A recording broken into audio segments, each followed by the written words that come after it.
네, 안녕하세요. 데이터 사이언스 개론 2, 이제 13주차 마지막 주제에 대해서 여러분들에게 강의를 하도록 하겠습니다. 13주차는 범주형 자료 분석이라고 하는 그런 새로운 주제를 여러분들에게 설명을 드리고요. 다음 주 14주차에는 그동안 중간고사 이후에 여러분들에게 과제를 부과한 것을 문제풀이를 하는 그런 주를 갖고요. 15주차에 온라인으로 여러분들 기말 시험을 지난번 중간고사와 마찬가지로 보면서 이번 학기를 마무리하고자 합니다. 이후에 다시 이런 상황들에 대해서는 여러분들 그 구글 클래스룸 거기에 공지 게시를 하도록 하겠습니다. 13주차 수업을 진행을 하겠습니다. 먼저 범주형 자료 분석이다 그러면은 먼저 범주형 자료가 무엇인가 그걸 여러분들이 알아야지 되는데요. 범주형 자료라고 하는 것을 알기 위해서 먼저 범주형 변수라고 하는 걸 여러분들한테 소개를 하도록 하겠습니다. 카테고리칼 베리어블, 그러니까 범주라고 하는 건 이런 거예요. 그 아래 이해가 나와 있는데 성별 그러면 남자 여자 이렇게 두 개의 범주로 되어 있는 거죠. 출신 지역 그러면 서울 경기를 1, 강원을 2 해서 영남을 5까지 5개의 범주로 되어 있습니다. 또 하나 거기 교육 수준은 초등 1, 중 2, 대학은 4 이렇게 4개의 범주로 되어 있습니다. 이런 것들이 범주형 변수인 겁니다. 그래서 여러분들 그 범주형 변수 보면 성별 같은 경우는 그 2개의 범주가 되어 있죠. 이런 걸 이항형, 항이 2개인 걸. 그 다음 지역 같은 경우는 우리가 명목상 그렇게 지역 이름을 부여한 거잖아요. 그래서 이런 걸 노미날, 명목형 변수다라는 표현을 쓰고요. 교육수등 같은 경우는 여러분들이 고등학교 출신보단 대학교를 졸업한 사람이 교육을 더 많이 받았다라고 하는 이런 순서가 있죠. 그렇죠? 여러분들. 그래서 이런 경우는 순서형, 내재적 순서가 있다. 이런 것들을 우리가 보통 범주형 변수라고 하고요. 범주형 변수의 특징은 일반적으로 계산, 더하기 빼기 이런 연산이 안 된다는 겁니다. 예를 들어서 거기 출신 지역이 강원도라고 해봐요. 성별이 여자라고 해봐요. 그럼 강원도 더하기 여자 이런 거 안 하는 거죠. 그렇죠? 예. 근데 부득이 분석의 편의를 위해서 순서형인 경우 또는 명목형인 경우도 회귀 분석에서 여러분들에게 소개를 해드렸지만 가변수, 더미 변수 같은 걸 써서 또는 실질적으로 뭐 설문지에서 보면 리커트 5점 척도나 7점 척도를 100점 만점으로 이렇게 변화시켜서 이렇게 연속형으로 처리하는 경우도 있다. 이렇게 여러분들 생각을 해주시면 됩니다. 보통 우리가 뭐 회귀 분석이나 분산 분석 또는 뭐 상관 분석, T 검정 이런 거 여러분들 배웠는데 그럴 때 보면은 연산이 가능하니까 평균을 중심으로 분석이 전개가 되잖아요. 근데 범정 자료는 그런 평균을 구할 수가 없다 보니까 빈도, 프리퀀시, 여자가 몇 명인가, 남자가 몇 명인가, 대학 졸업한 사람은 몇 명인가 이렇게 빈도를 중심으로 분석이 전개가 돼 나간다는 것이 가장 큰 차이라고 여러분들 말씀드릴 수 있습니다.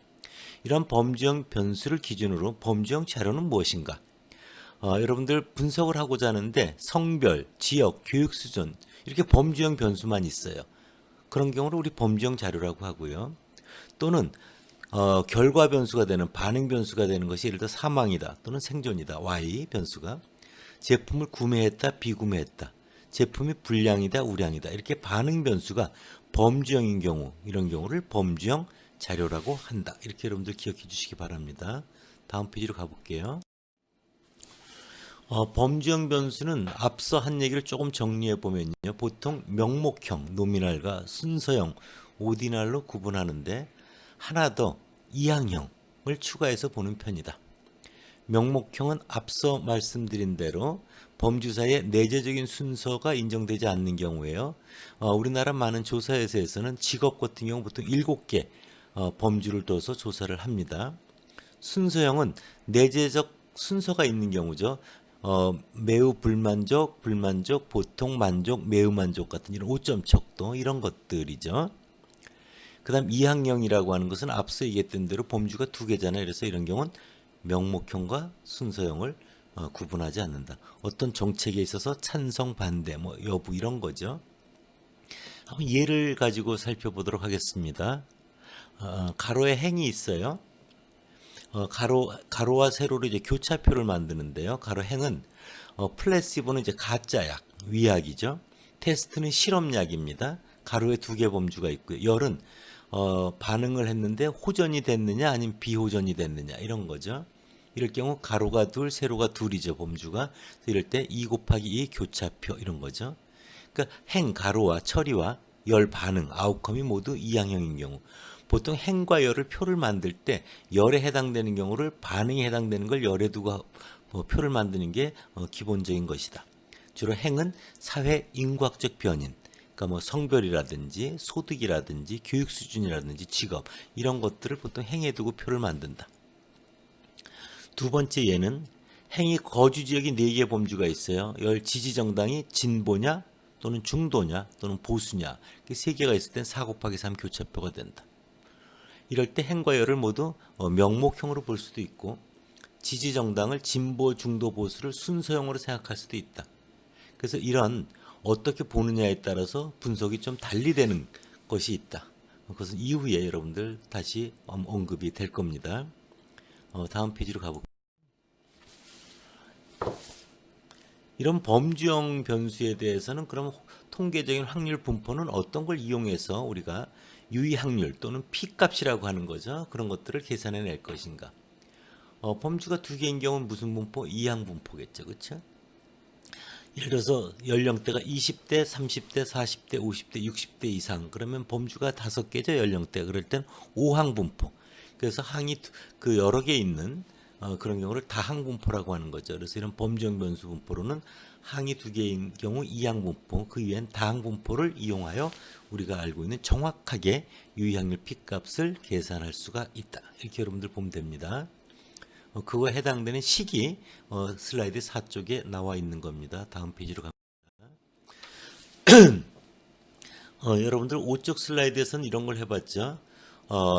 성별에 따라 고객 만족도의 평균의 차이가 있느냐 없느냐는 남자 고객의 평균 만족도 평균, 여자 고객의 만족도 평균 둘의 차이가 있는가 없는가 독립 2표본 T 검정을 했죠. 그런데 그것이 평균이 아니라 비율일 때는 어떻게 할 것인가 이런 거예요. 비율일 때는 어떻게 할 것인가. 그래서 두 모비율 차이 검정을 앞서 배운 내용을 기준으로 하면요. 성별에 따라 현 정부에 대한 지지율이 차이가 있느냐 없느냐 이렇게 바꿔볼 수 있죠. 그래서 현 정부에서 남자 N1명 뽑은 사람 중에 현 정부를 지지하는 사람 X1명 그걸 P1 햇. 여자 N2명 뽑은 사람 중에 현 정부를 지지하는 사람 X2명 그걸 P2 햇. 둘의 차이가 없다고 하면 공통 비율을 들 수가 있겠죠. 그걸 P 햇. 그래서 뽑힌 사람 N1 플러스 N2분의 현 정부를 지지하는 사람 숫자 X1 플러스 X2가 되는 거죠. 그럴 때 우리가 표본의 크기가 적정 크기 이상이면 표준 정규 분포, 평균형 분산일인 표준 정규 분포로 근사해서 검정을 했죠. 근사 검정. 그래서 젯은 현 정부에 대한 남자의 지지율 P1 햇 빼기 여자의 지지율 P2 햇 나누기 그것에 대한 표준 오차 P 햇 1-P 햇 가로 열고 N1분의 1 플러스 N2분의 1 이렇게 계산해서 우리가 했습니다. 물론 이 경우도 정확하게 유의확률 값을 구한다는 건 이항분포를 이용해서 하면 되겠죠. 범주가 2개니까.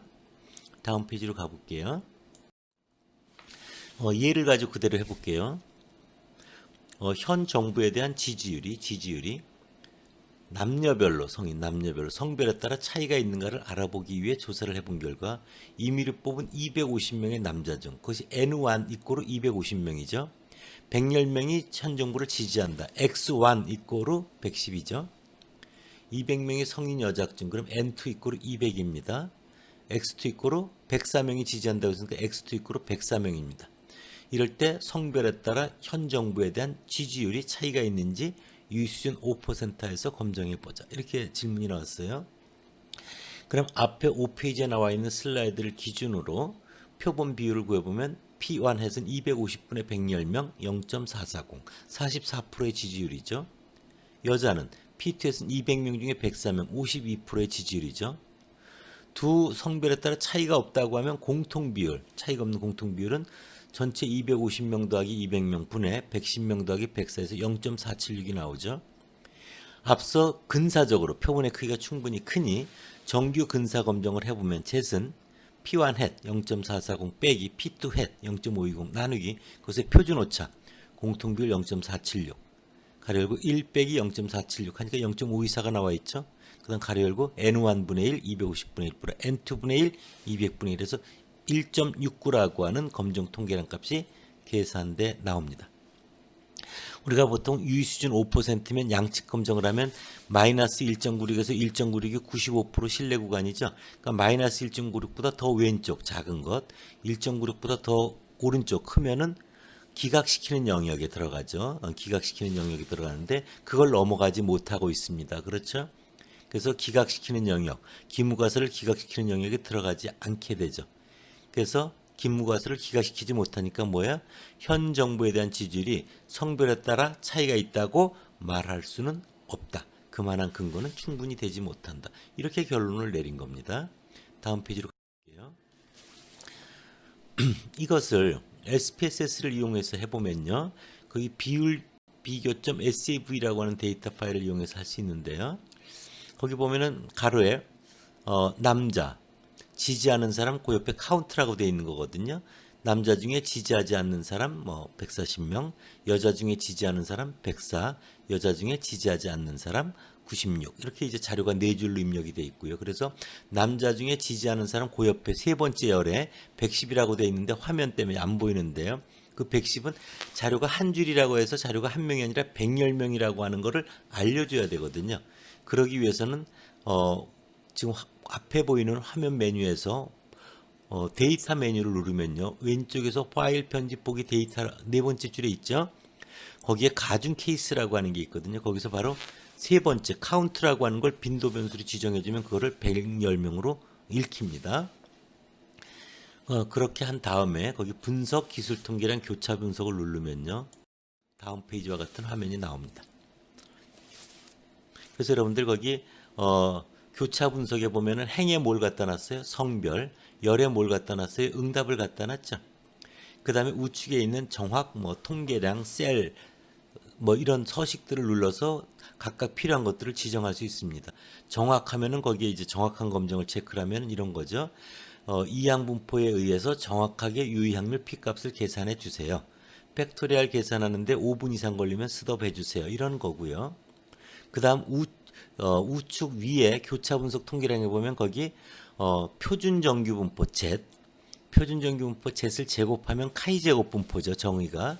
그래서 카이 제곱에 체크가 되어 있는 걸 볼 수 있습니다. 이 말은 정규 분포로 근사해서 검정해 달라. 이런 뜻을 체크한 거고요.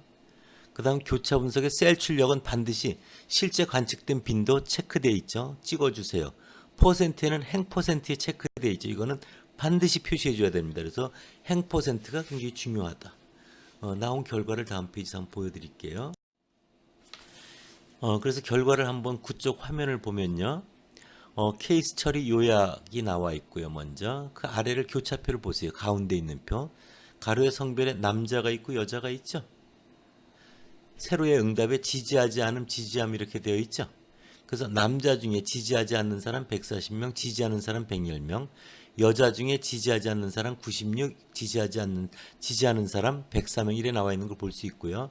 남자 중에 전체가 맨 우측에 표를 보면 250이라고 돼 있죠. 그 중에 지지하는 사람 110명이면 250분의 110에서 거기 성별 중 퍼센트라고 하는 가로, 행 백분율이 44.0% 나와 있고요. 여자도 그래서 200분의 100에서 52.0% 나와 있는 거 표에서 보이시죠? 그 다음 전체를 보면 전체 450명 중에 213명에서 47.6% 공통비율 피해 시각이 나와 있는 걸 볼 수 있습니다. 앞서 손으로 계산한 거와 동일하다는 걸 여러분들이 확인할 수 있을 겁니다. 그 다음에 정규 검정 피어슨의 카이 제곱을 보면 값이 2.851로 돼 있죠. 그래서 2.851에 보면은 카이 제곱을 루트를 씌우면 표준 정규분포 제시되잖아요. 그래서 젯은 2.85에 루트를 씌우면 1.688. 앞서 손으로 계산했던 1.69가 되는 걸 확인할 수 있을 겁니다, 여러분들. 그래서 거기 보면은 점군 유의 확률의 양측 검정의 P값이 0.091로 나와 있는 거 보이시죠? 그래서 아래 결과를 읽어볼게요.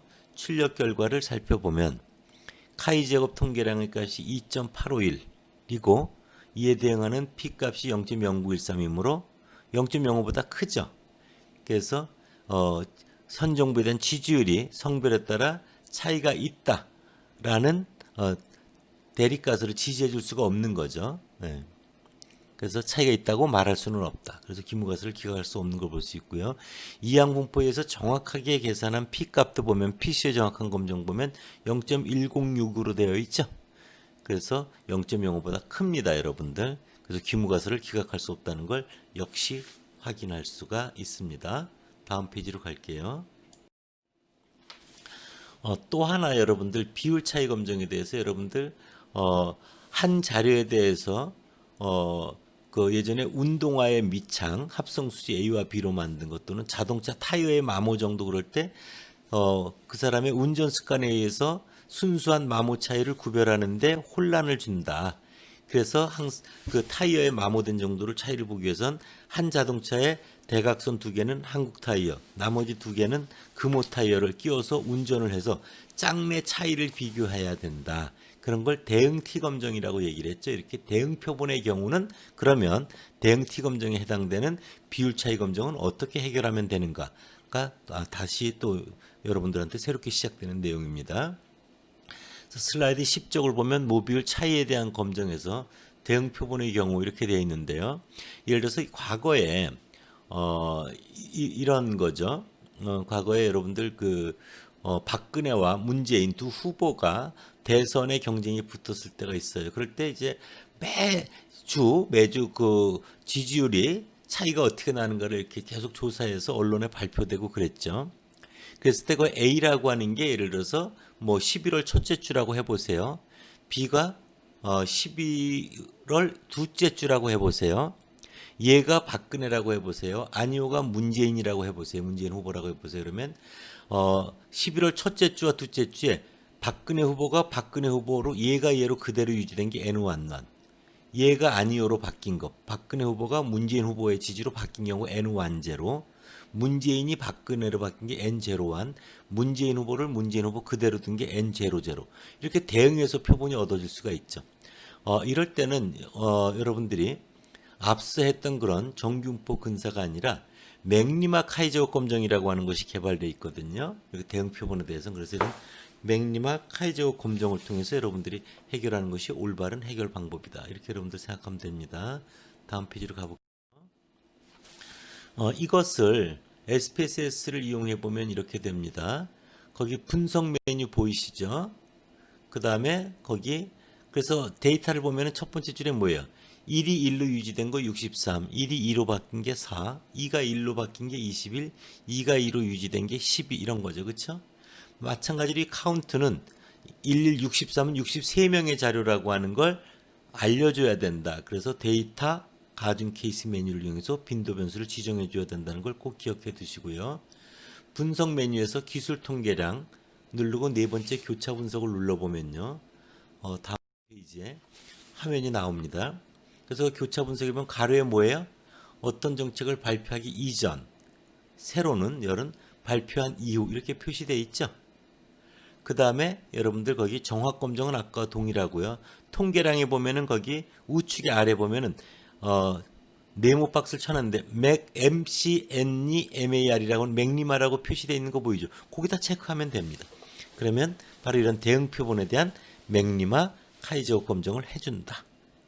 그리고 이제 빈도는 앞서 얘기했던 대로 뭐예요? 관측 빈도와 행 퍼센트를 꼭 체크해 주시면 됩니다. 다음 페이지로 가볼게요. 그래서 나온 출력 결과가 13쪽에 있습니다. 먼저 표를 한번 보도록 할게요. 발표 어떤 정책의 발표 이전과 발표 이후.